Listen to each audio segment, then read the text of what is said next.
female relationship. And, these dynamics can apply to non-binary couples as well. But in this case, Benjamin and I are a man and a woman. And most of our clients, the women that do our Emotionally Naked Dating 12-week course, are also in heterosexual relationships. So we tend to talk about things from that perspective, but please know that what we're sharing can also apply to any relationship. So today we're going to talk about respect, and I think Benjamin probably has a lot to say on the subject. So babe, take it away. Well, in any romantic relationship, I think what women crave the most is love, is being cherished. And what men crave the most, even more than being loved, is being respected, is being admired. And men need that respect. And if they don't find it in a primary relationship, they'll try to seek it elsewhere, whether it's becoming a workaholic, whether it's spending more time outside the marriage with friends and acquaintances. So woman needs love, a man needs respect. So talk about why respect is so important to a man. Well, it reflects back his masculinity. And, love is something that's intimate between two people. But when a man feels respected, that reflects how he is in the world. And why is it so important that he get that from a woman who is his girlfriend or his lover or his wife? Because that's what he needs the most. And if he can't get it in the primary relationship, he'll find ways somewhere in the world to get it. And I get that, but why, when you say he needs it the most, what is it? Why is that the foundation of the very fabric of a romantic relationship for a man is feeling that the woman he loves respects him. Is that correct? Yeah. Well, a man needs to feel like a man. And when a woman mirrors back that masculinity with respect, he feels he's a man in this world, in the relationship and in the world. But it's important not just that it come from work or from colleagues or from family or whatever, but that it come directly from his partner. Oh, absolutely. Absolutely. And again, if it doesn't come from the partner, his need is so great, he'll find a way to search for it outside the primary relationship. And if he does feel respected, what then? Well, if he feels more respected, he's more likely to show what a woman needs, which is love. So, and when he shows love, it's easier for the woman to show him respect. Mm-hmm. So it's this beautiful interactive play. There's the reciprocity. Yes, It feeds off of, feeds off of itself. I know I never felt respect for very many men in my life. Most of the men that I was, either with prior to you, all of them, if I really think about it, I respected my ex-husband's talent. I thought he was a brilliant photographer, but there were so many other ways I didn't respect him. And I felt, if I'm going to be honest, I felt superior to him. I felt like he wasn't showing up, like he wasn't holding up his end of the bargain financially. I felt like he didn't take care of me as a woman, especially by not taking care of our financial needs, holding up his end of the financial, bargain. There were so many things, and it really took a toll on us and on our relationship. Mm-hmm. Right.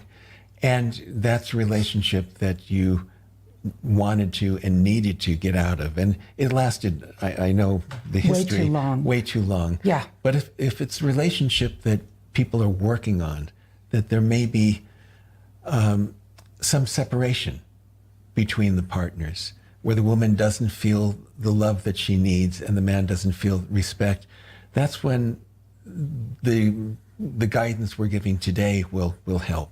Well, and I know a lot of women that I coach, they'll talk to me about a man they met, and they may really like the guy, a lot of things about him, but then there are certain other things that they don't respect, and especially when it comes to their careers. A lot of men today are not as successful as our clients and the women they're dating. And many, many, many women don't respect these men because they're not doing as well as they want them to be doing financially. They're not as far along in their careers as they would want them to be. And that's just that's the kiss of death. If it's fine if your partner doesn't make as much money as you, but if you don't respect him and what he does, and you don't see him as being a true partner and look up to him and admire him, that will eventually take its toll in the relationship, and he'll feel it. Mm-hmm. And it's also an opportunity to turn things around. That, let's say a man isn't making as much as his partner, and feels a lack of respect for himself, because the lack of respect from his partner, he's beginning to feel and internalize. Mm-hmm. So he may be fine in that job outside of a relationship. Yeah. But in a relationship where it's being mirrored back to him that he's not enough, that is a kiss of death. Mm-hmm. So even if a woman doesn't feel that the job a man is doing merits her full respect, whether the woman wants to, the man to be making a difference in the world, or climbing the ladder of success, or helping people, day by day, making the world a better place than when he entered, all of those things, she could still find things that can compliment him and admire him. Like, I so admire how you get up each day and you head to work. I know it's a job that's not your choosing right now, that you need to be doing it, and I so appreciate it. I have so much gratitude. And he will puff up, and then he will feel more respect for himself and bring that into the relationship. Oh, that's really lovely. Yeah. But she's also got to believe it. It's got to be real. She's got to want to show that respect, or find, like you're saying, she may have many, many emotions, many feelings about him, his position, his job, his career. But in the end, she has to find something that she can respect, or he's going to feel it and start to feel inadequate and emasculated. That's why finding even the smallest things to admire and respect, how he gets up and shows up every day, how he works so hard. The sacrifice he's making. For the paycheck, how he may not be living his dream right now to support her dream. Mm-hmm. That his dream may have been to be a painter, or to get on a motorcycle and get odd jobs, but he's working, whatever it may be, in a job that, he's not entirely satisfied. And so finding even the smallest things, like, I so love when you come home, even though when you've had this hard day with a difficult boss and difficult coworkers and difficult clients and all that, you still have time for me. Mm-hmm. You still are there and present, or we could just hang out together and I could just feel the connection between us. Just those things where, one doesn't have to talk about the job itself or the income, but navigating those qualities that she could find. Yeah. And at the same time, also respecting other elements of the man, his dreams, that may not have ever been fulfilled. That his dream of being an artist, or his dream of public speaking, or doing something completely different, that she's there to not only support the dream or acknowledge and support, but to respect the dream. Right. I have so much respect for your passion for creating art. And I hope that, it works out. I'll do everything I can to make that happen for you. Well, and one of the big mistakes that so many women make in the early stages of dating, men will open up about their dreams and start sharing all the things that they want to do. And a lot of women will just shoot them down or not get excited or get behind the man. And if that doesn't happen, if a woman is on a date and a man starts sharing a dream or a passion, and that woman is not excited, or she says, oh yeah, I would never do that, or I'm not interested, or why would you want to do that? Yeah. Or any kind of comment, or just not showing interest. That's the end of that relationship right there. Yeah. In 1967, Aretha Franklin recorded Respect, R-E-S-P-E-C-T, and it became an anthem for women. Right. But it was actually written by a man, Otis Redding, and recorded 2 years before, and it was his plea to the woman in the relationship to show him respect. Wow. And he was already a world famous, he died prematurely, but a world famous, songwriter and recording artist. And he, even with that, he was begging her to show him respect, begging. Wow. It's not saying, baby, you got to love me, but respect. Wow. Yeah. And wow. And then we think of that, like women think about that as our anthem, right? And it was written by a man. Yeah. And it should be an anthem for women too. I mean, respect is mutual, love is mutual, but there is a difference between the man and the woman of the needs of each. And a woman can find things to respect about a man, let's say, even if he's not entirely her physical type, that she thought she would be happily ever after, she could find things to, and he may not be in shape. But she may find just things to respect him and show admiration, like you've got really strong arms, or you're so tall, or I love how that the colors that you wear, all the things. You have a beautiful head of hair, or I love your bald head. So it's navigating to the good things, and it may sound like it would be painful for the woman. But the reward that she gets back from the man, where he suddenly feels like, wow, I'm attractive to her, I'm respected for my arms, for my strength, for my kindness, for my steadfastness, for the amount of love that I show, being a good father, being chivalrous, the education I may have had, the intelligence that I may have, all of those things. A man will, there's a term in finances called return on investment. So a simple compliment that shows respect comes back so many-fold to the woman, because it means so much to the man.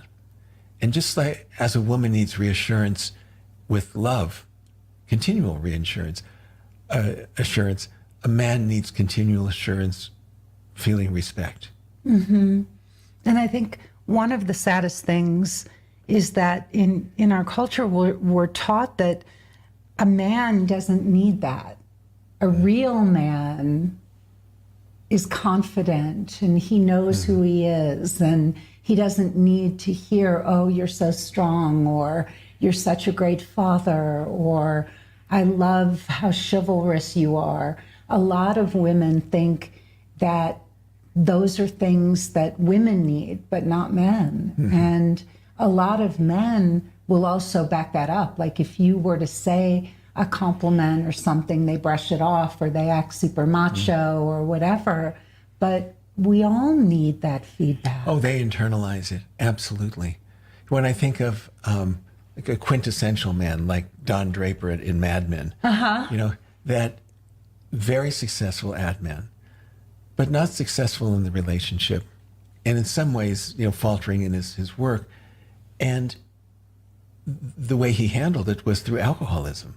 Right. You know, that he needed it so much, and when he wasn't getting it, he had to dull the emotions of not getting it.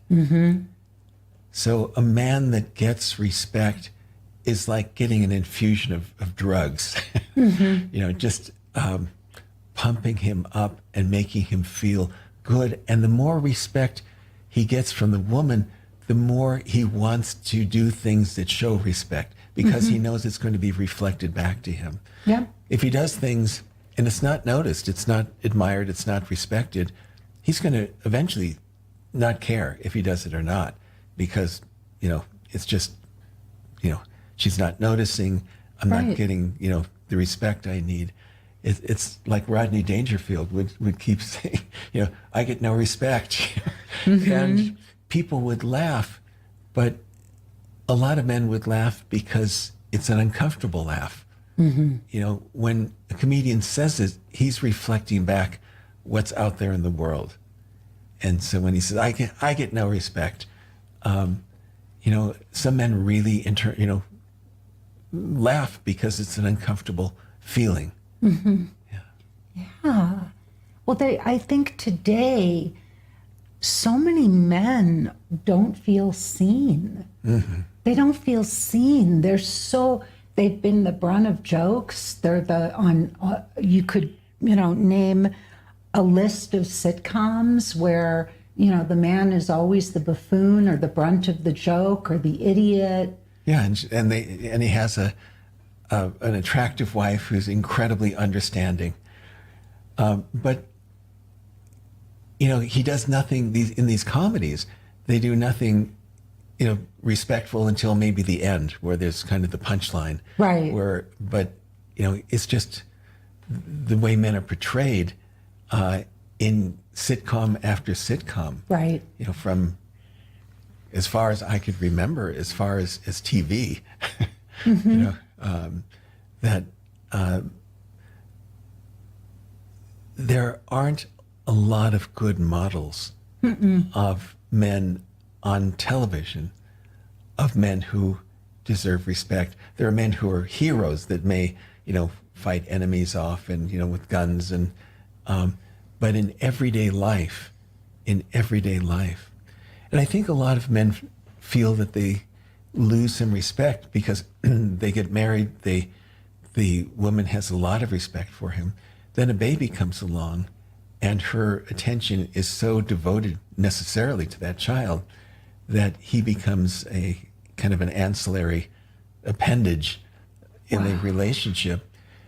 And all the acknowledgement goes to the baby. You're so cute, look at you.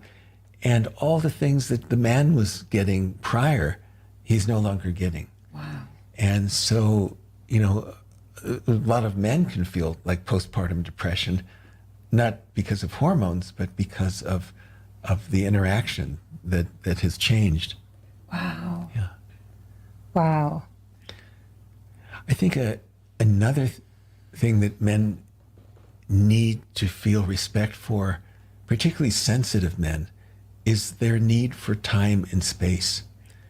And when a woman respects that, and I think the more sensitive a man is, the more time and space he needs. He needs time for the day to catch up with him and for him to catch up with the day, or for life to catch up. So when a woman absolutely respects and supports that, what a man needs, saying, you know, I so respect your need for time and for space. I love being with you. You know, hopefully we could be together, do something this evening. But if you need time and space, I'm there to be the guardian of your soul. I'm there to protect that.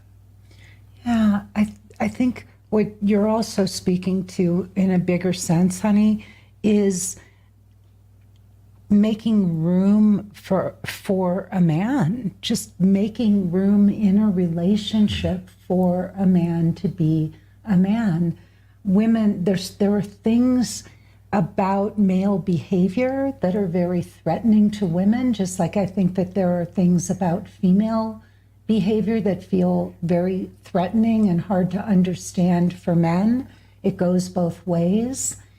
One of the most important pieces of this whole puzzle for me in learning how to respect men was developing compassion for men and what they go through, and being able to be an adult about the things that I may not necessarily agree with in terms of male behavior, but finding a way to understand them and put them in context with, the journey that a man goes through in life and how men are wired. You're in the process right now of rereading the male brain. And I remember when I read that book, it was eye-opening for me to think about. I remember one image that she talked about. Well, I just remember the whole section about what young boys go through during puberty and what that is like for a young boy to go through testosterone. And she described it was like the equivalent, the amount of testosterone in a young boy's body was the equivalent of taking his brain and soaking it in a bucket of testosterone. Right. I mean, that image never left me, and what that means, as a 60-year-old woman on hormone replacement, I have taken testosterone, just for a very short time, but I could feel the effects of it on me just in a little bit in a cream. But men go through just, their journey is completely different than ours. I mean, a man can't even walk around through a high school without getting an erection because he's got so much testosterone in his system, he can't even control himself. Yeah. And of course, our conversation isn't about child development, but if a teenager teenage boy who's, being flooded with testosterone, and also the need for autonomy, which is part of biology. And usually it creates this distance, this friction between the boy or the young man and the parents. And sometimes that friction is never healed. But you could imagine if the parents turn around and say, I so respect how you're showing up, beginning to show up as a man. I so respect how, even though all these things are going on, so how the son would change, and their whole relationship, maybe for the rest of their lives, would change. And it so seldom happens. Well, you got so emotional there. And I think even more so, we have so many young men who are being raised by single mothers who turn their sons into their partners that they don't have, who stop dating and then pour everything into that relationship. And then when the son starts to pull away or need autonomy, the mothers often don't know how to handle that. Yeah. And respect and love have a lot to do with what your program is about, which is about being the guardian and finding the guardians of one's soul. So if in that situation of a single mother and a son, the mother actually looks to see, how can I support that soul's journey? How can I respect what his dreams are, what his journey is, and how can I be there for him? As opposed to trying to hold on and stunt and restrict and mold that child into something that that isn't the soul's journey. Well, and we hear so often in our course, more and more and more, we're hearing from the women that go through it, how it not only affects their relationships with men in general, but it affects their whole lives. It affects their relationships with their sons and their fathers and their uncles. They start seeing men in a very different light. They see men in general with more respect, and they have, I think respect really grows out of compassion. I think compassion is at the root of respect, because I know my father was not a great example for me of a man. And I grew up not respecting men in general. But once I learned about this word compassion, which I really, until I started doing a lot of spiritual work, I'd never explored. And then I started to see men with eyes of compassion. I know Warren Farrell's book was a big eye-opener for me. Why men are the way they are. Yeah. Right. And I think that even though your father wasn't a great role model of a man, excuse me, that one of the things that affected your respect for men was seeing the lack of respect your mother had for him. Mm-hmm. Yeah. Yeah, that was a big, big, big piece of it too. Yeah, I think both. Because I do know daughters who had fathers who were not terrific fathers, but they were able to develop somewhere along the line. They had compassion, they had respect for their fathers. It's something I never learned. My mother had contempt for my father. Mm-hmm. And so, yeah, I never knew what it was like to be with him.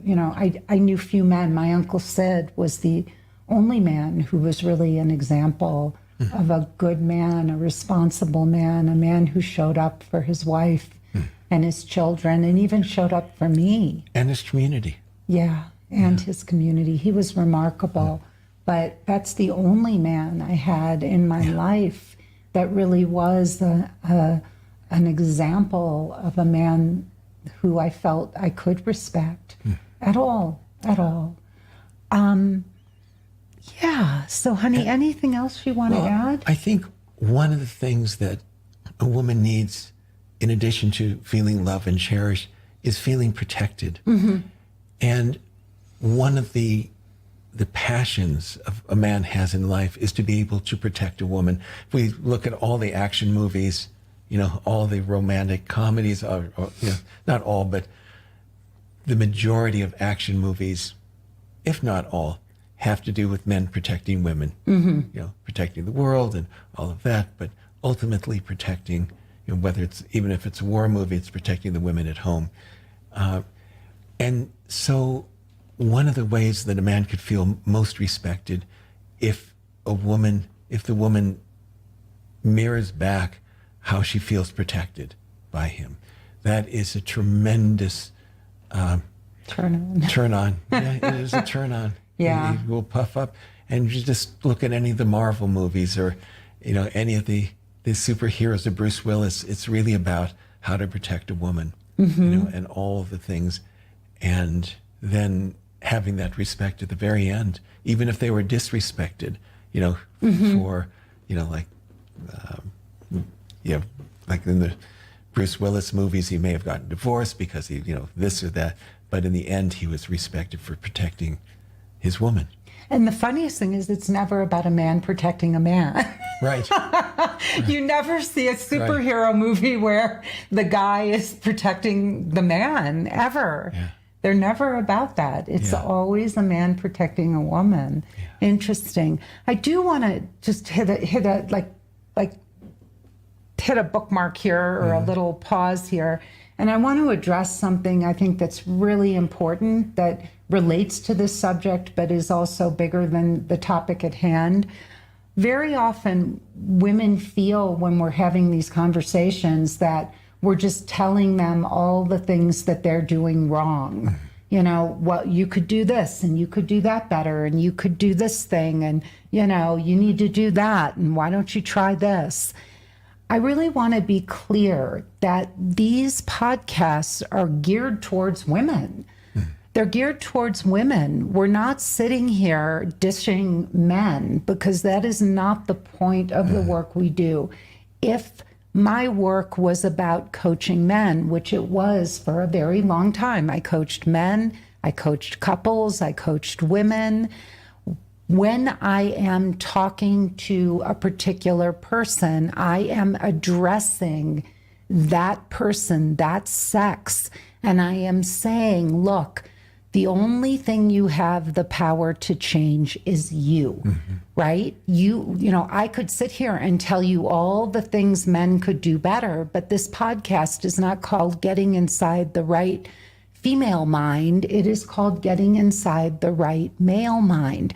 And what we're trying to help you understand are the things that you could be doing to try at your end to enhance your relationship on your dates, instead of showing up on dates and feeling, like, I don't know what to do, or how do I get his attention, or how do I inspire him to want to contact me again. Your greatest power is the power that lies in your own hands and in your ability to make changes in your approach, in your behavior. The men, believe me, if I were talking to the men, if Benjamin was talking to the men, it would be a whole different conversation. We would be sharing with them all the things they could be doing differently, the ways that they could show up and make a woman feel more cherished and adored. But that is not the conversation we are having. So please understand, we are trying to empower women by showing them some things that they can do differently to be able to have better relationships and to be doing these things from their end. So that's, please understand, that's where we're coming from. And we're not telling women that they're the ones that need to make all the changes. We're just saying these are some changes you can make if you want your dating and your relationships to be better. Great. Yeah. All right. I'm Lisa Shield. And I'm Benjamin Shield. And this has been Getting Inside the Right Male Mind. We thank you so much for joining us. And please come back again. Tell your brothers and uncles and sisters and nieces and nephews and girlfriends and everyone you know, your mom, your dad, about this podcast. We would love to see you back here again. Please rate and like our podcast. The name of the podcast is Dating Without Drama. If you search for Getting Inside the Right Male Mind, you will not find it. Or if you search for Lunch with Lisa, you will not find it. Those are the two titles of the two podcasts we do each week, or I do each week. But the title for the podcast is Dating Without Drama. So please look for that wherever you get your podcasts, rate and like it, spread the word, and also give me a thumbs up on YouTube. Please send us your ideas for this podcast. You can send them to podcast@lisashield.com. And finally, the most important thing of all, if you like what we have to say, we can help you find the guardian of your soul. We teach a 12-week course that will blow your mind and change your love life forever. So please go to lisashield.com, click the button, you will see the link. It will take you directly to my 45-minute presentation. Stay to the very end. Listen carefully to the criteria you must meet to qualify for a call. If you're ready to get this fixed now, then please book a call and we will get on with you and we will show you how we can help you get this solved. So please go to lisashield.com and watch my presentation. Thank you so much for joining us. Thank you. And we'll see you again.